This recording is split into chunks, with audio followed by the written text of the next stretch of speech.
Welcome to the London Property Podcast, your go-to source for navigating the complex and ever-changing London real estate market. Our digital marketplace provides informative and educational content from industry leaders through podcasts and videos. We cover various aspects of the real estate experience, including buying and selling, finance, law, tax, construction, design, and more. Join us as we delve into the latest trends and developments in the market and gain valuable insights from our panel of experts. Hello and welcome to London Property. I'm your host Farnaz Fazaipo, and today we're delighted to welcome to the show Matt Bird. Thank you for joining us. Thank you. Matt is a partner at Sayers Butterworth, who are tax advisors. And I always like to get tax advice from people who actually specialize in numbers, because I think that, tax law is important, but actually really to understand the details of what you need to do, it's really important to speak to people who deal with numbers. So welcome to the show. So before we go into the details of the conversation, I'm going to ask Matt to tell us a little bit about how your experiences brought you to us here today. Yeah, of course. So over to you, Matt. Well, thank you for inviting me, first of all. My name is Matt Bird. I'm a tax partner at Sayers Butterworth.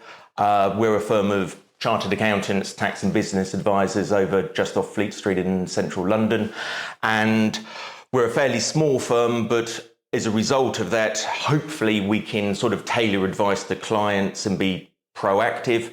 And as for myself, scarily, I've now got sort of more than 25 years experience in the sort of UK tax side, and a majority of that has been spent advising non-doms on UK and sort of offshore tax issues that may arise. So you really do specialise in our target audience, which is basically people who have prime property interests. And sometimes that's in London as well as in other places. So you've got experience in other jurisdictions like the Jersey, Guernsey trusts and Liechtenstein, my favourite subjects. Yes, Anstalts and Stiftungen and all of those. Yeah, exactly. But sort of slightly strange, sort of unknown quantities as far as sort of UK tax law is concerned. Yeah. Absolutely. So this is going to be history. So just a little bit of history about what's soon to have been the non-dom status. How did it come about to begin with?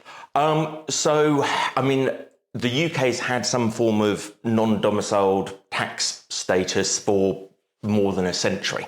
And in very simple terms, it is a way where non-domiciled but UK resident individuals only pay tax on their foreign income and capital gains if they bring that money or enjoy the use of that money in the UK.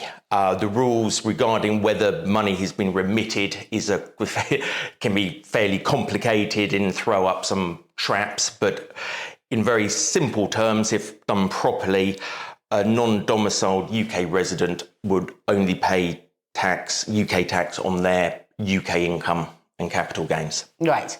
And this was historically done for reasons of the empire and in India and what have you? Yes. Okay. English businessmen trading in India in various points of the empire. Well, in the good old days when we first came to this country, you only had to say, I'd rather be buried back home, and you were non-dom. Yes. So those days are gone. Yes. And now we're going into a future where people who were here under that regime need to consider what they're going to do next. Yes. Yep. So the non-dom regime has been tightened up over a number of years, starting with probably going back to sort of changes to offshore trusts 1991, 1998. But the first big change was 2008, when longer term residents who had non-domiciled status had to start paying a remittance basis charge of £30,000, and that then progressed depending on all the way up to £90,000 if you had been UK resident for sort of 17 years or so. Then there were some further changes, but under the last Jeremy Hunt's last budget last year, he announced he was abolishing it. And then that was followed through because it was, before that point, Labour policy to abolish it as part of their sort of soft manifesto. And Rachel Reeves has followed through. So as of 6th of April, non-domiciled status is no more. Is no more. And obviously there's been a lot of reaction to this, and potentially people who were planning to leave probably brought those plans forward.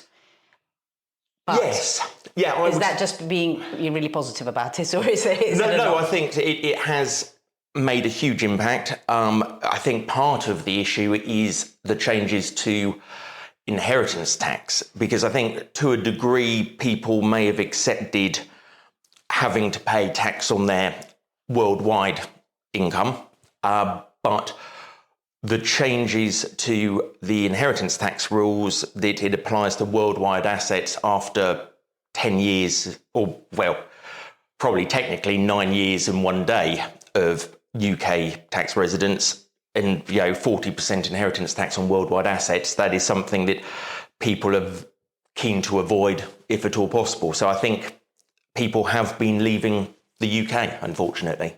So somebody at your level of expertise probably gets a bit more insight into what the government is doing and consulting than we do, and what we read in the press. But do you think that there is any chance that there might be a bit more light at the end of the tunnel? Or if it was you, what would you say would be a good compromise? Firstly, I think there may be some very small changes that may help a small number of taxpayers in sort of particular circumstances. But I think the abolition of the non-dom status, the 4-year sort of exemption for foreign income and gains for new residents, that will remain. There may be some changes depending on whether someone is resident or not resident here, but I think they will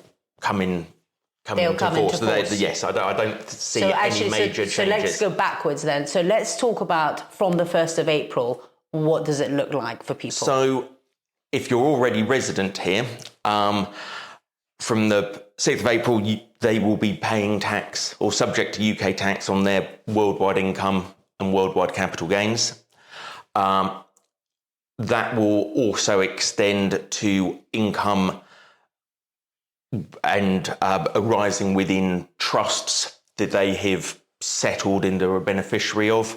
So it's quite an extensive change, not least because the changes first started in 2008, and there have been various changes over the last sort of 17 years for non-doms, not just directly on their personal tax affairs, but also on their sort of the structures that they are likely to have been advised to set up, either whilst they're here or before they came here, one of which were the concept of a protected trust, which avoided having to pay income tax on a trust that was considered to be untainted, that had been in existence for sort of predating the changes back in the late sort of 2010s.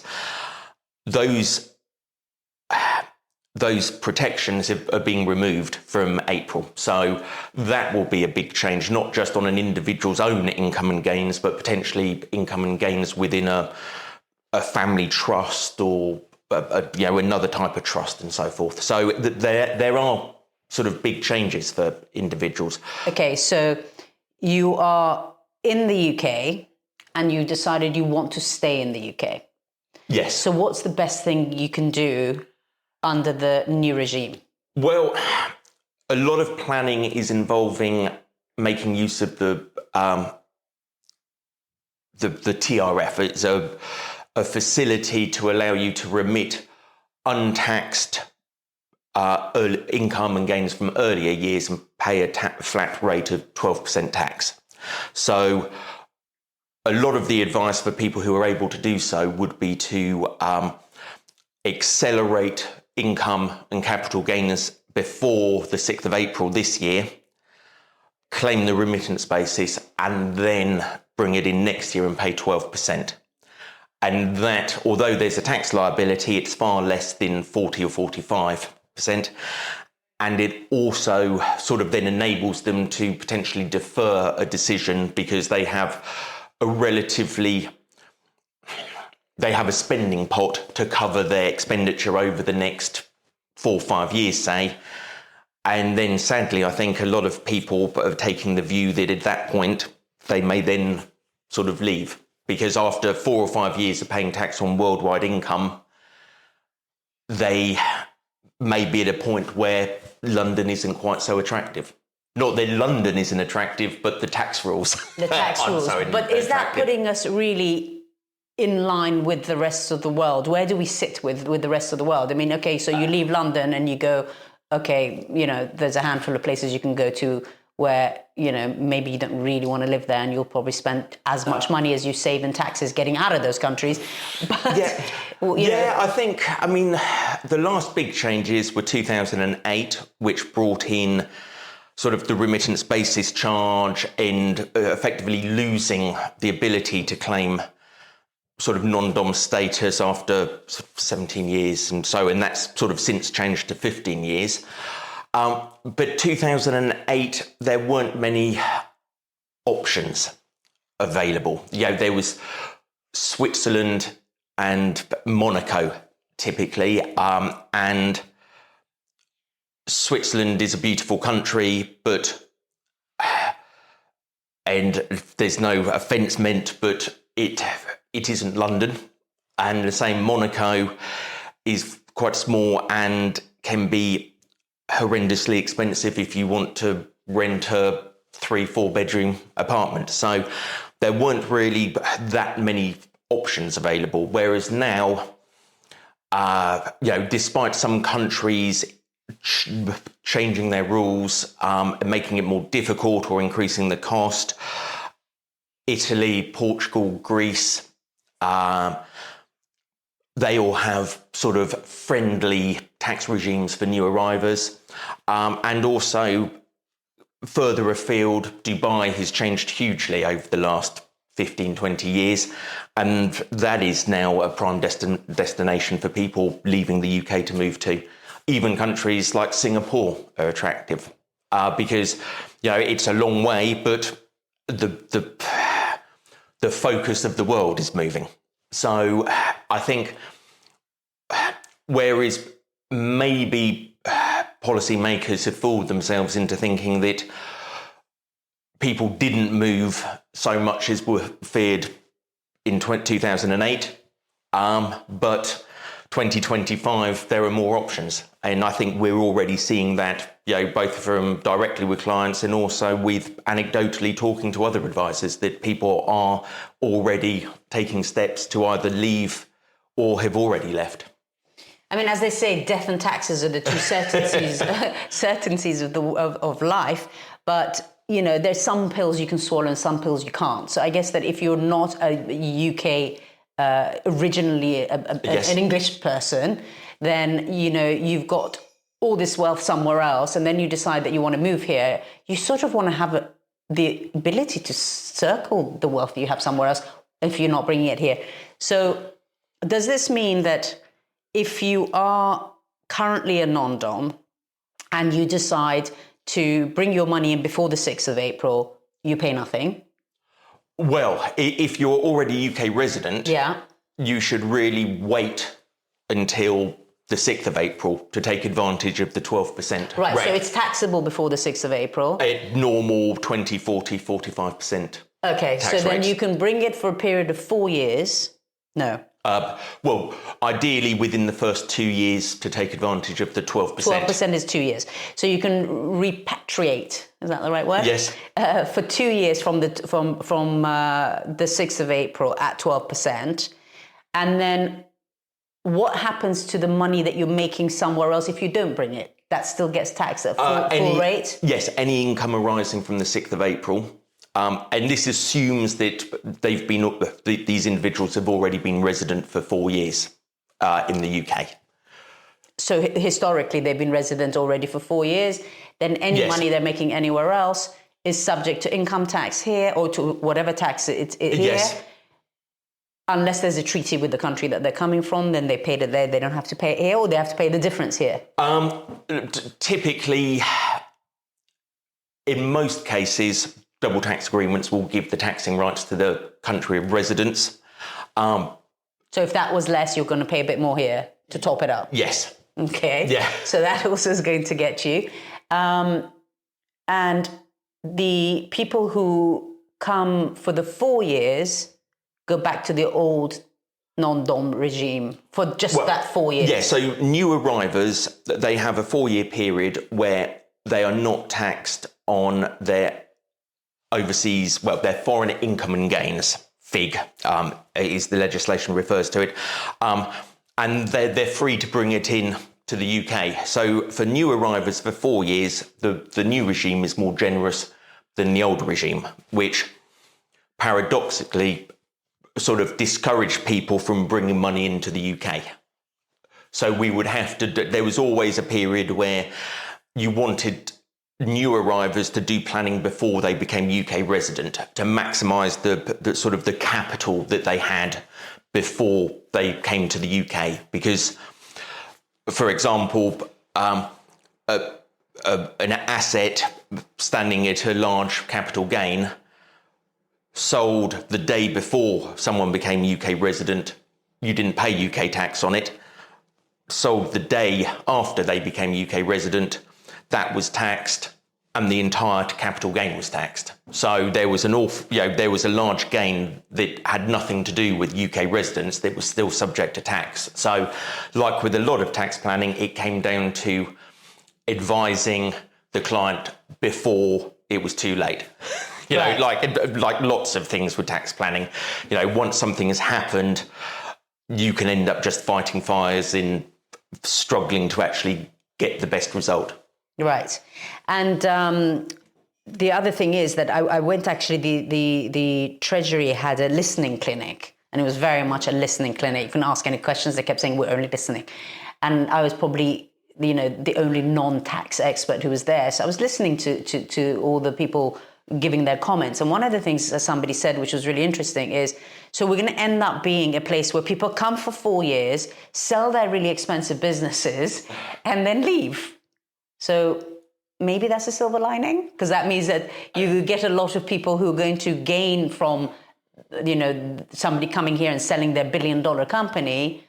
Yes. But then at the same time, we just heard in the news that somebody decided to go and float in New York rather than London, for billions of dollars because of everything that's happening here. I mean, on the cynical side, it encourages people to come for 4 years. So that could be 3-year university or a few years for a PhD or something. It could be 4 years just to experience London. And it also possibly,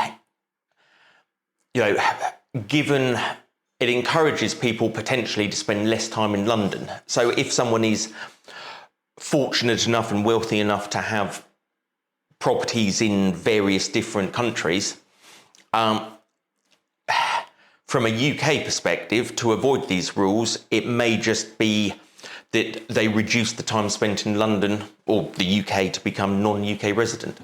And that's the 90 days. Well, it's slightly more nuanced, but yes, someone leaving the UK, depending on circumstances, could get away with spending 90 days or less in the UK and not be UK resident. Yes, and you can't get up in your private jet and come down again, because now it have to be 12 nautical miles away. Well, yeah. So that doesn't work anymore either. It's interesting. Yes, so there may be people sort of gaming the system, if you want to call it that, but it's, to a degree, it's about where do you want, I suppose, in putting politics aside, people spending money, anyone spending money in Britain is paying VAT. And there's already, now that tourists cannot reclaim VAT back on their shopping that they've, money they've spent in Harrods or Bond Street or wherever, I've heard stories of tourists who come in and they will go to Paris on the Eurostar, where they can reclaim the VAT, and the VAT they save pays for the Eurostar, maybe a night in a nice hotel and some nice meals. And that's money that would have been spent in London. I hope there's a bigger plan we're not understanding, because at the moment it all looks really, really negative. The other thing that I'm wondering, I mean, so when Rachel Reeves came back from Davos and said, you know, we're going to loosen things up for non-doms, I almost feel like she went to Davos and nobody talked to her. She came back, she thought, God, I've got to do something. But what does that mean then? What could they potentially do that is just going to add a little bit of something sweet to this situation? I think we're probably too long down the road for there to be any meaningful changes. People have already made their decisions and made their plans. Yes, and there may be some small sort of technical changes in some sort of refining to help people in specific circumstances, but the idea that the 4-year, unless I've completely misread the situation, the idea that the 4-year sort of exemption period could become 6 years or 8 years, or could be extended by payment of a sort of a forfeit, so similar to Italy or Switzerland. I think that's all they can do. But then they're still hitting everybody with the inheritance tax, so they're going to go anyway. But I think one of the things actually that came out of that listening cling was also that if people are bringing their kids here for senior school, you know, then at least they need to be here for 5 years. But ideally, a lot of people are actually bringing their kids earlier. Yes. So to try and align it with that, especially since most of us are not going to be able to pay the extra 20%, you need those people with money to come and pay the school fees. So, yeah, it's all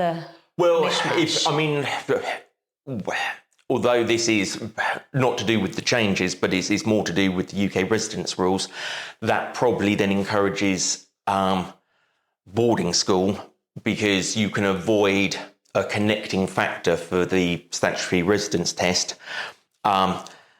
If your children, although they are in the UK, they minimise their time outside of term time. So if effectively your children can be in the UK during term time, but their school holidays, they're spent, skiing in Switzerland, in holidaying in... Yeah, but you're still separating, families by doing that. I wouldn't want to put my children in boarding school in another country and not be a phone call away. So yes.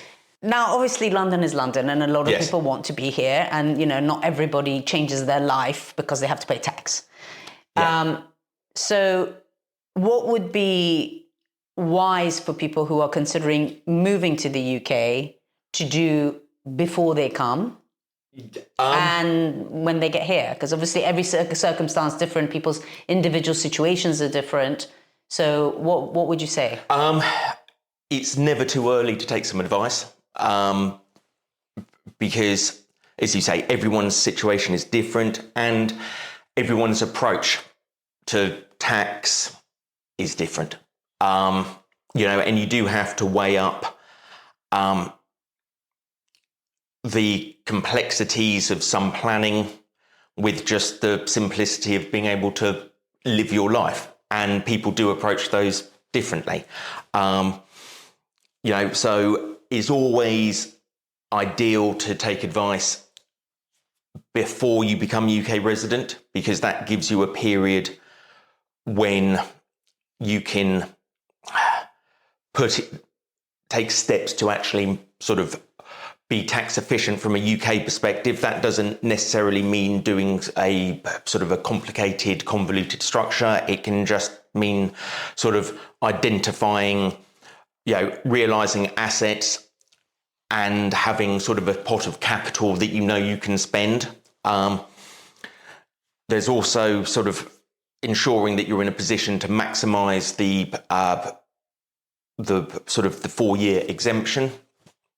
But yes, everyone's situation is different. And also, I think for people who may have been UK resident in the past or have been advised with a structure,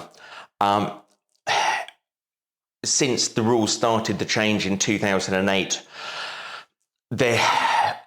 I think most advisors in this field have seen people who relied on original advice, whether that was in the 1980s or 1990s, that a structure was tax efficient and compliant.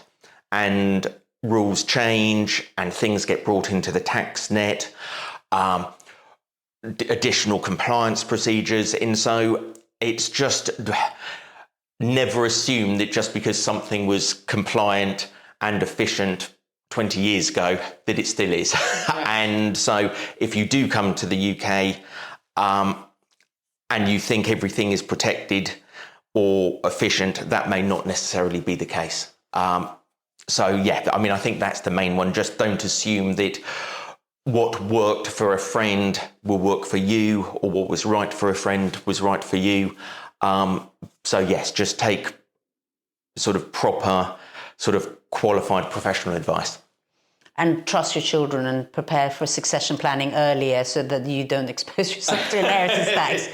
The other question I wanted to ask you before thanking you and saying goodbye for this particular conversation we're having is the thing that actually concerns me more is the entrepreneurs that are here generating business and, don't want to be counting, oh my God, I've only got 90 days, I've got to rush out now, when they're trying to do a massive transaction that's going to have so much benefit to so many people.